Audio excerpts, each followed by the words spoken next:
कहते हैं गांव की सुबह में एक अलग ही जादू होता है, जहां हर घर की दीवारें कहानियां कहती हैं और हर आंगन यादों से भरा होता है, जहां चूल्हे की आंच में प्यार पकता है और माँ की चुप्पी भी दुआ बन जाती है।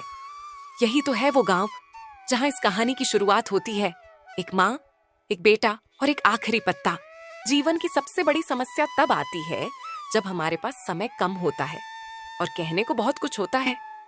अर्जुन बेटे, तू हमेशा कहता है कि मैं कुछ नहीं समझती, लेकिन एक माँ का दिल सब कुछ समझ लेता है। माँ, मुझे देर हो रही है।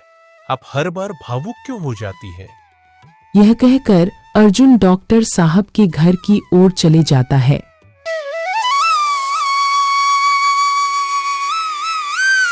डॉक्टर साहब अर्जुन को उसकी माँ की रिपोर्ट देते हुए कहते हैं, श्रीमान अर्जुन, कृपया हमें क्षमा करें। आपकी माँ के पास अब अधिक समय नहीं बचा है, सिर्फ कुछ सप्ताह। जब सच्चाई अत्यंत कड़वी हो तो आंखों का भीगना स्वाभाविक हो जाता है।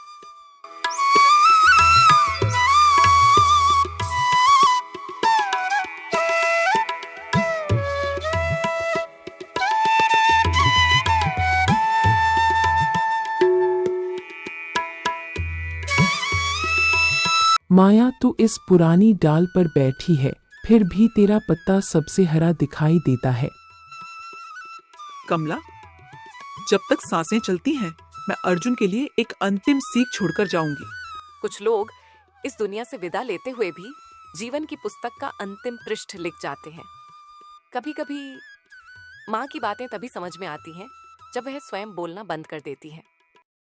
फिर एक सुबह ऐसी भी आई जहां सबकी आंखें खुल गईं, लेकिन माया की आंखें नहीं खुली। माया अब इस दुनिया में नहीं रही। उसने हमेशा के लिए अलविदा कह दिया।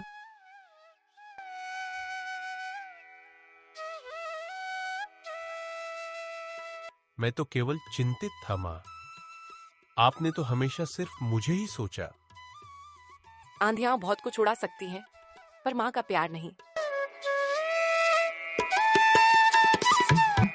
अर्जुन बेटे, यदि कभी जीवन से हार जाने का अनुभव हो तो उस पेड़ के अंतिम पत्ते को देख लेना, मैं उसी में हूँ।